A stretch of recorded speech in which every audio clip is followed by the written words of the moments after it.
Bienvenue chez Cuisine et Confidence, le magasin spécialiste cuisine situé à Boulogne-Billancourt. Alors on a choisi cette belle mise en scène pour notre séquence électrochoc aujourd'hui, au cours de laquelle on va vous présenter le Sky Cooker multi-cooker de Redmond. Alors cet appareil, en théorie, il a deux avantages. D'abord, c'est un multi-cooker, donc pour les gens qui ont deux mains gauches comme moi, c'est l'idéal. Et en plus de ça, il est connecté. C'est-à-dire que grâce à mon téléphone portable et à l'application, je peux le contrôler à distance et je peux aller vaquer à mes occupations pendant que la recette se prépare. Bon, ça c'est la théorie. Maintenant, on va la mettre à l'épreuve. Aujourd'hui, je vous prépare un médaillon de veau aux champignons. Alors, j'ai versé l'huile dans la cuve. Maintenant, je vais lancer l'appareil à l'aide de l'application qui est facile à télécharger sur Internet. Et donc, un temps de cuisson, comme l'indique la recette, de 23 minutes. Alors, un mot à propos de l'esthétique, puisqu'on a 5 minutes devant nous.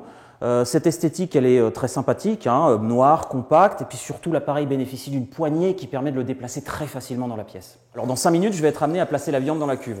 Cela étant dit, je n'ai pas encore trouvé sur l'application le minuteur qui me préviendra quand passer à la deuxième étape. Bon, j'avais programmé la cuisson pour 23 minutes. Ce que je peux faire, c'est la programmer d'étape en étape. C'est-à-dire la première étape dure 5 minutes, je programme le minuteur pour 5 minutes. La seconde dure 11 minutes, je le programme pour 11 minutes, etc. C'est ce qu'on va faire d'ailleurs pour la suite.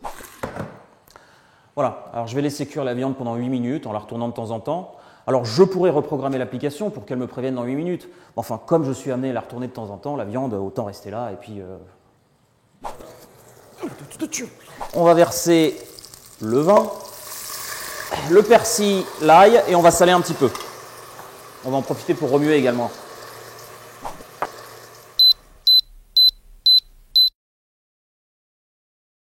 Bon, je suis un peu embêté quand même parce qu'apparemment la cuisson est terminée. Moi j'étais à côté en train de faire autre chose et puis l'appli m'a pas prévenu. C'est pas très grave, ça fait que 3 minutes seulement et puis de toute façon il est sur le mode réchauffé. Mais enfin quand même quoi. Bon, et maintenant on va déguster tout ça. Alors...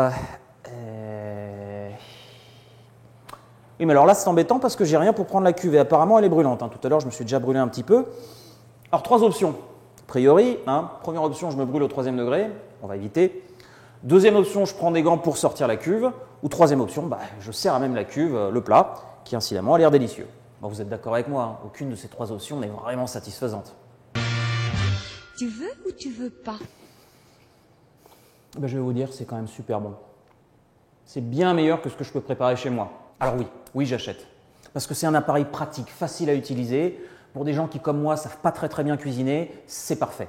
Alors, petit bémol quand même sur l'application connexion à distance. Pour des plats comme celui-là, dont la cuisson est courte, de l'ordre de 20 minutes, avec plusieurs étapes, ça ne me semble pas forcément très pertinent. En revanche, sur des cuissons plus longues, 45 minutes, 1 heure, là oui, ça peut être très pratique. Puis autre chose, c'est qu'une partie de l'application est en anglais. Ça peut rebuter certaines personnes. En revanche, pour le nettoyage, c'est ultra facile. Il y a juste à sortir la cuve et à passer à table, naturellement.